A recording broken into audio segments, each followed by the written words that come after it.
Hey, I like this song. Afro Ninja Destiny is an urban action, adventure, fantasy, and although probably at times unintentional comedy released in 2009 by writer-director Mark Allen Hicks, born out of and centering around the now infamous footage of Hicks auditioning for an acting gig in or around 2004. The stuntman and martial artist intended on dazzling casting directors with a fighting demonstration, which isn't an uncommon means of auditioning, as you can see here. What he didn't know is that he'd be scoring the role of a lifetime.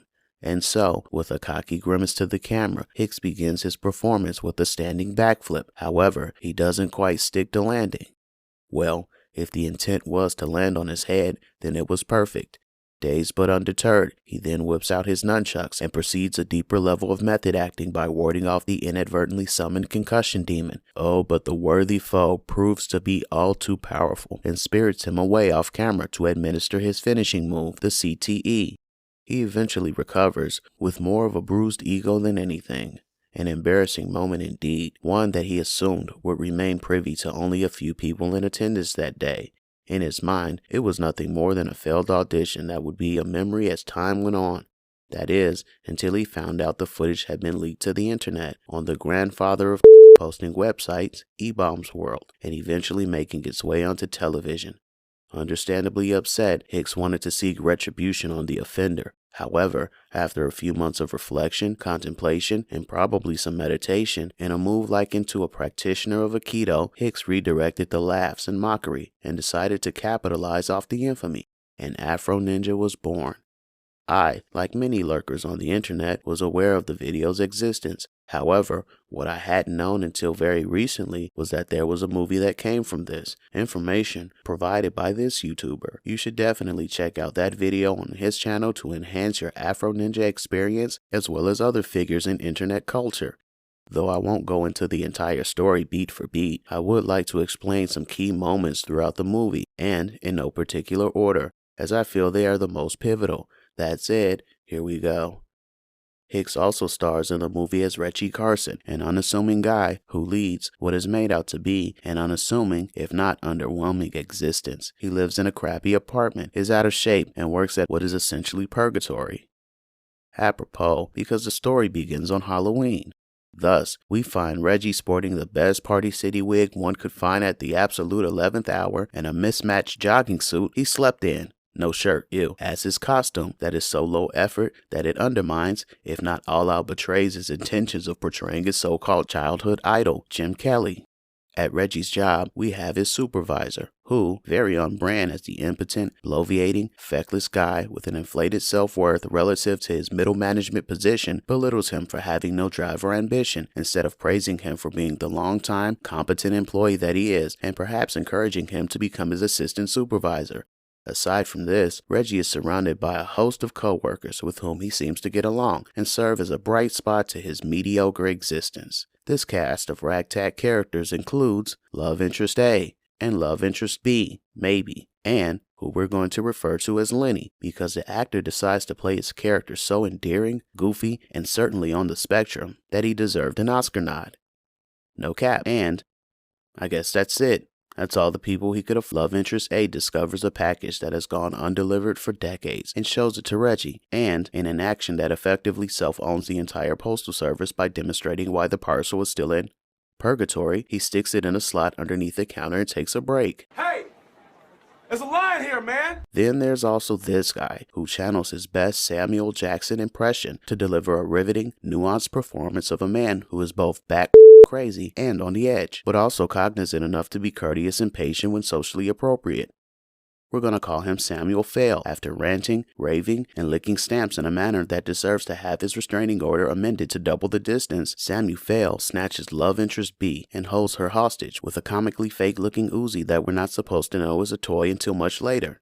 Spoiler, it's a toy Uzi. Everyone cowers behind the counter, and the covert colonizer, true to form, saves his own skin by making a run for it. But then he's back. Reggie opens the mysterious box that seems to call out to him, where he finds a pair of nunchucks that are arguably antique and thus probably expensive, but most importantly, definitely not his. Just so we're clear, this was a plan that was inspired by an apparition of a young Asian woman in obvious age phase that involved committing a federal crime that is punishable by up to 5 years in prison. On the off chance, some useful resources would be discovered, all while no one instinctively calls the police concerning what is possibly an extremely dangerous situation involving a person who is clearly off his meds and breaking some kind of court order or 5150 hold. Or just clout chasing. Reggie has entered the fight. Samuel Fell, having gone back to being courteous at this point, allows Reggie enough time to conduct the following actions. He takes off his shoes, no socks, ew, curiously positions himself in front of the security camera, and executes the fated backflip. The latter of which amuses Samuel Fell enough to release his hostage, taking Reggie instead, and inadvertently christening him as Oh, Negro! What did he say? I think he said Afro Ninja? You wish.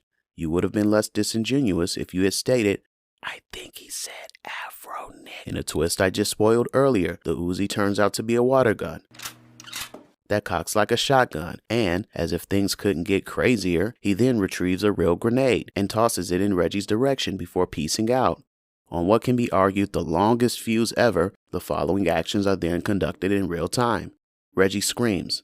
Everyone panics confusingly before counterintuitively running toward the danger instead of the more logical action to flee into the back behind a few barriers and, most importantly, the back exit, and for Reggie to have one last trip before tucking and rolling out of the window instead of running through the door like everyone else.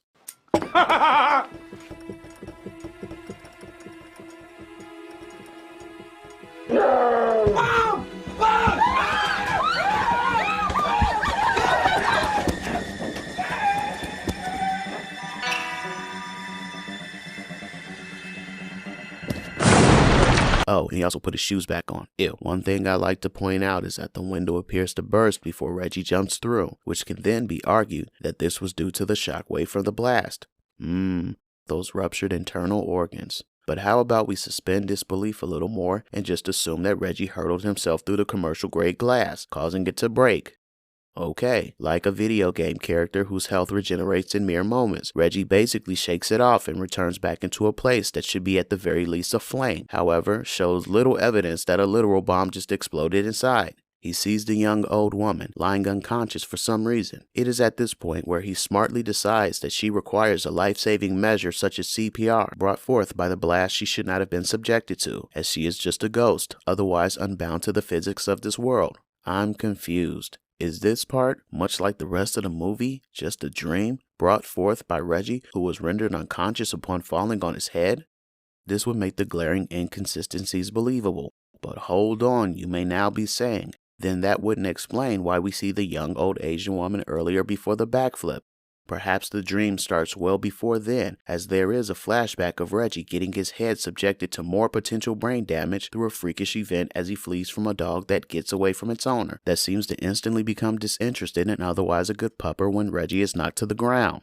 Moving on. Taking the idiom, sucking face, way too literally, the mysterious woman channels her best Shang Tsung, rendering Reggie unconscious. Just so we're clear, not a fall, not a bomb. It is getting the soul sucked out of you from someone who, for all intents and purposes, doesn't exist outside of his trauma-riddled brain that makes him go lights out. But only for a few seconds, as Reggie's co-workers return to his side to revive him, perplexed as ever, but no worse for wear. Later, we see a slightly bruised, but otherwise unhospitalized Reggie awakened in the middle of the night. No, barely midnight, as explained later, by a barrage of callers overheard as they're picked up by his answering machine. I'm confused. I mean, I guess home phones were still a thing in the dawn of the 2010s, but a tape-playing answering machine? The callers, including a concerned love interest A, informed Reggie that the security footage of him was intentionally leaked online, by his supervisor no less, of course, never missing the opportunity to humiliate a decent, hard-working, upstanding black man doing what he's supposed to do and protecting black women from another brother. Double agent, liberal ally strikes again. You'd think from that level of malevolence, this guy was the apparent antagonist of the movie. But no, is he arrested for the number of potential crimes and civil liabilities committed on both his employer and subordinate? Nope. Does Reggie rightfully send him an overnight delivery of them hands? Eventually. Kinda. Does his story arc include reflection and atonement for his actions? Nope. In the end, he's probably promoted. In any case, the clip has gone viral. Reggie then goes over to his computer and, after stealthily clearing his browsing history of any hits that include hentai plus tentacle, conducts a search for the video, where he finds a perfectly framed, undamaged in any way, and thus a clean copy of, not submitted to law enforcement as potential evidence, video of him executing the fated backflip. Reggie then goes back over to his bed and turns on the television, where he soon discovers, to his utter shock and horror, that it has also debuted on a nationally broadcast late-night talk show. Just so we're clear, this video had become so popular in an era where the biggest video sharing platform was but a toddler at this point, that it had also caught the attention of Hollywood producers in enough time for it to be included in that day's episode that is normally taped in the afternoon, which all would have had to have occurred mere hours after the incident, something that IRL took at least a few months. That's not viral, that's apocalyptic contagion. Like anyone who had just discovered that their most humiliating moment has been broadcast for the entire country to witness, and was now facing the prospect of not only being instantly recognizable from then on, but infamous for such, in an act that was conducted in a concerted and maliciously dehumanizing effort by someone who at every turn seems to get off at systematically oppressing an undeserved, marginalized individual. Reggie sighs for a second and falls right back to sleep. Anyway, allow me to introduce the bad guy proper, who I am referring to as BB, initials of which can be interchanged with a number of nicknames. First to come to mind is Black on Black, because of course, that's how we're pitted against. Buckbroken is a rich, powerful, and well-connected businessman, rife with all the standard villainous tropes, such as a lavish compound replete with expensive automobiles, ready, loyal, well-armed, and/or fight-capable henchmen, and a harem of brainwashed sex traffic victims. We find BB conducting a contentious phone conversation, but then it switches to him checking a framed glamour shot from a photo shoot he may have just done that day based on his wardrobe. Anyway, just like the bipolar sociopath, B2B presents for the media and public at large as an upstanding contributor to his community, while also conspiring with the corrupt mayor to take over the local small businesses, one of which belonging to Reggie's Aunt May, Aunt Mary, played by legendary actress Marla Gibbs, whose body language in her first few moments on screen are foretelling. Back to Reggie, who does in fact comport with the effects of crippling depression and sleep for 3 days straight. Love interest A, who finally makes contact with Reggie, informs him of this fact. However, instead of transcendence, he has undergone transformation, shedding the beer belly for ripped abs, sporting a better Afro wig, and sporting a real Afro, and the ability to speak Japanese, the only trait that will be useful in no other scene but this one. Afro in person is born, and adventures ensues that includes community cleanup, a block party, being a thirst trap, saving random strangers from guys whose intentions are questionable at best in desolate but well-lit areas, and engaging in a respective to gender bar brawl. But it all eventually leads to the final boss fight with Big Bad, who, as it is shown, is a former kickboxing champion. There's a fight scene. True to form, the defeated but not dead Belle Biv pulls a DeVoe from under the table. Spoiler, it's a toy AK-47. Unfazed, Reggie turns and gives us the big payoff, an epic hero shot of him deflecting bullets that ricochet wildly and still pose potential harm to any innocent bystanders who feel they should continue standing in a line of fire instead of fleeing. And, with one swing of the magical nunchucks, Afro emerges victorious, ridding the community of Boss Baby's influence. He's awarded a new car, chooses love interest A. Well, he chose her earlier in the film and learns that this is all part of his destiny. I like what you've done with the place. Tomo arigato. Now that I've given a general summary of the plot, on to the analysis. Though this movie isn't meant to be taken seriously, the tone is still inconsistent. It's funny when it's not supposed to be, and it's not when it seems to be trying for a laugh. The actors are either chewing the scene or not even trying.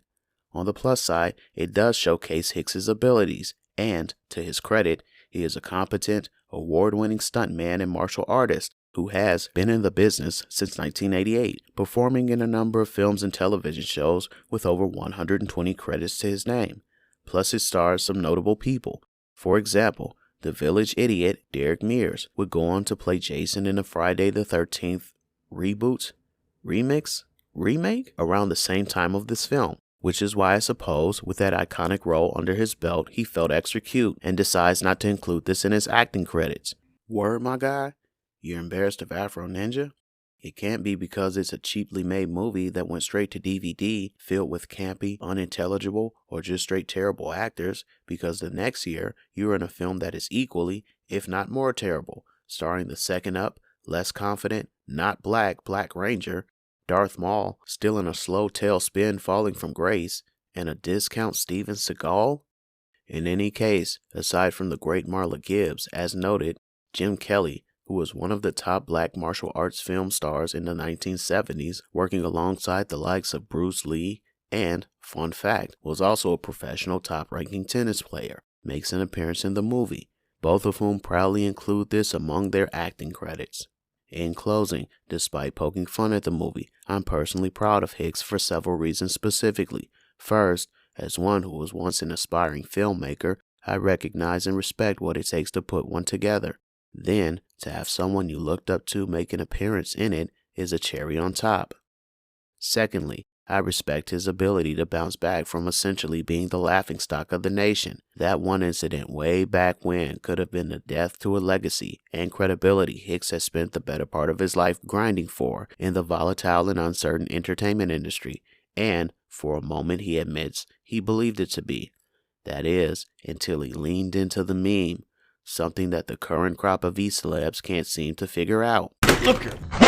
Hicks has in fact enjoyed great success in Hollywood, pre and post Flip, and he was given another chance to audition for the acting gig, which was for a LeBron James commercial, which he nailed, and thus closure was achieved for Hicks. After all, it was his destiny.